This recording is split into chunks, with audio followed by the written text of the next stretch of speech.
Hello and welcome, ladies and gentlemen. It's your host, Nux. So today, the top 10 things I'm looking forward to in fall 2016. I know you guys complained last time I didn't do enough research, so I researched the hell out of a lot of these series. I'm actually going to start with the honorable mentions since there ain't much suspense in this anyway, as you just want to know what's coming out. So for the honorable mentions, I have Hibike second season. It's here because I didn't watch the first season. It got decent hype. I will watch this if you guys tell me it's good. I'm not promising, but if you guys tell me it's really great and I have to check it out, I'll probably check it out. It's a drama, music, high school show, and it just never grabbed me, so that's why I never saw it. Again, on the honorable mentions, I have ajin second season. The reason why it's here as opposed to on the actual list is because there's a lot of stuff I'm actually looking forward to a lot more than ajin second season. Ajin, in my mind, was like a worse version of Tokyo Ghoul, and if the second season mirrors that, that'll be really sad. Also, freaking hate the animation. I know that a lot of the 3D stuff is in way better, whatever. God, it should learn from Zootopia and Kung Fu Panda, because this is crap. I hate the 3D art, especially in IGN, aside from those black ghost things, which honestly look pretty cool. But I'm not watching a whole goddamn series for black ghost things that don't have much personality. Next is Natsume Yujinsho Go. So, it's the 5th season of Natsume Yujinsho. Mind-blowing, right? Especially because I never heard of the freaking show! How did I never hear of a show with 5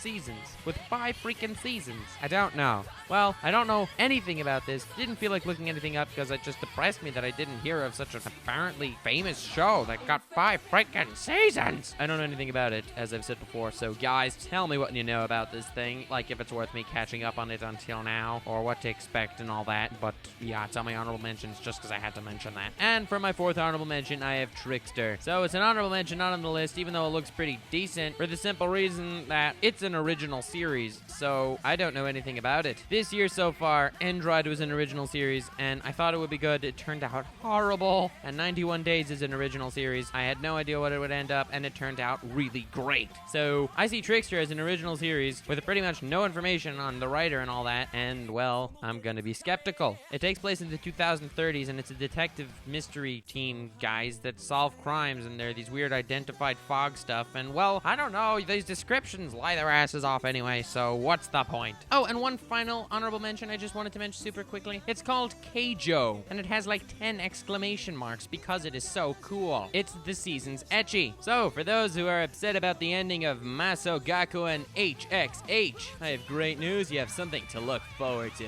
That's right. It's about an exceptional 17-year-old gymnast who is quite poor. So, she enters the gambling world of keijo, a sport where girls stand on small floating platforms and compete against each other to push each other off the platform into the water. Of course, there is one condition. They can only push each other off with their butt or breasts. Now, will the protagonist be able to compete in this intense world of keijo and bring wealth and fortune to her family? Well, I don't really care if she wins or loses, but she hell will compete. And, well, yeah, this is the ecchi of the season, guys. Hope you're looking forward to it. Imagine my surprise when I heard that the director freaking directed some pretty epic stuff. I mean, like 2 Love Ru, yeah, Snafu, an episode here and there of Sword Art Online, Pandora Hearts, and Ashura Crying. That's right, the guy is a legend, and he's directing possibly one of the greatest strategic anime ever.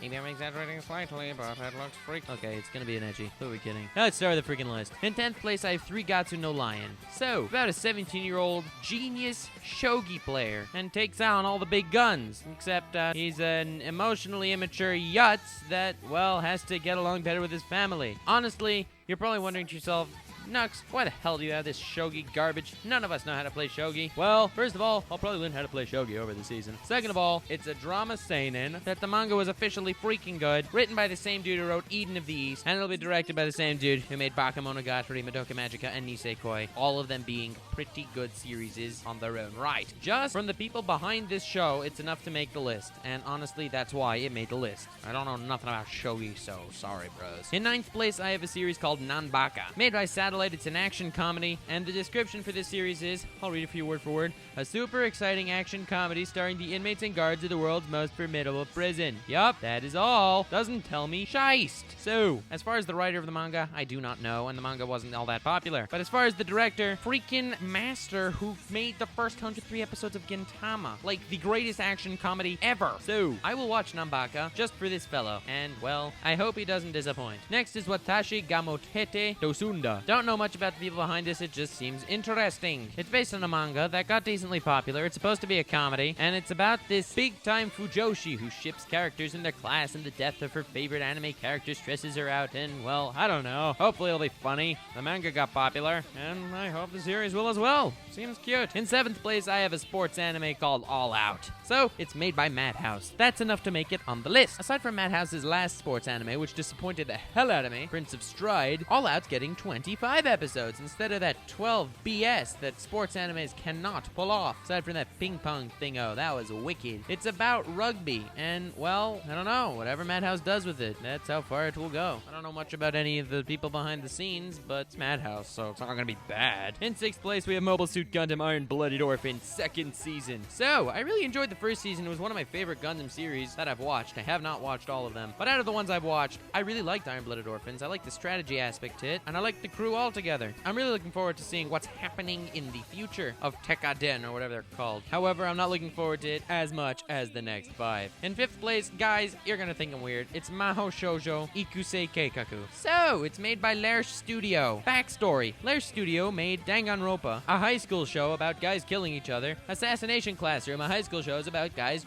trying to kill each other. And now they're making a magical girl action fantasy. So, it's about a social network game called the Magical Girl Raising Project, which turns people into real magical girls. When every 10,000 girls, bam, they get powers. But there's an issue. There are too many magical girls, and they have to go future diary on each other. That's right. We have to lower the numbers. Now, all in all, that's not nearly enough for me to make this show a must-watch for the season. However, the light novel is rated freaking highly. Holy crap. Why the hell is this light novel so good? I didn't read it because I am lazy. However, I did at least look it up, and therefore I am also proud. In 4th place, Occultic 9. Same thing. Freaking amazing light novel. It's a paranormal science story that follows these idiosyncratic individuals linked by this weird thingy that's long Japanese name. That's an occult summary blog run by a 17-year-old high school dude. And all of a sudden, a lot of weird stuff happens, and they end up needing to change the world and stuff. I don't know. It's made by A1 Pictures. They might pull another Erased, and unfortunately, they may pull another Magic Swordman. Doesn't seem that way because the light novel's freaking genius, from what I hear. And it's being directed by the same master who did Your Lie in April. And that was A1 Pictures at its finest. Guys, I'm looking forward to this one so freaking much. I don't know what will beat it. Unless, of course, it's a series that was written by the same author as the guy who made Hellsing and will be directed by the same guy who directed JoJo's Bizarre Adventure Stardust Crusaders. Oh yeah, there is something like that. It's called Drifters. So, an OVA for this came out earlier this year, and that's getting a series. So, the manga in itself did not get that popular, but just by the fact that we're having a Hellsing-like storyline directed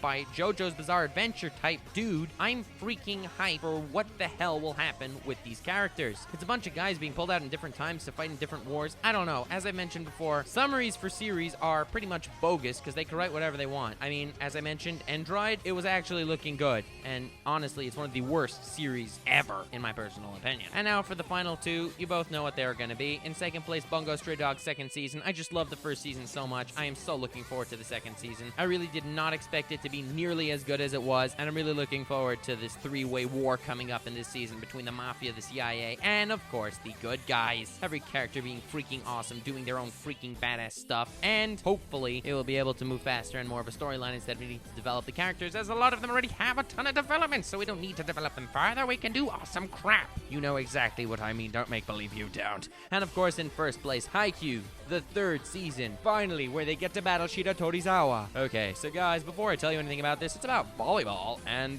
you have to watch the first 2 seasons. Each one was 25 episodes thus far. I'm hoping this one will also get 25 episodes, and, well, it's an amazing series. It's possibly the best sports anime ever made. So, yeah, guys, watch it. It's about volleyball, and the characters are amazing. It's also funny and stuff. I don't know. There's nothing I can tell you about a sports anime to get you to watch it. Aside from, guys, trust me on this. Watch haikyuu. You won't regret it. Trust me. Alright, well, that's all for today. That's what I'm looking forward to in the fall. I hope what I say is right to an extent, and I hope some of the stuff I missed is also going to be great. And so, now that I'm done with all that, have yourself a wonderful evening.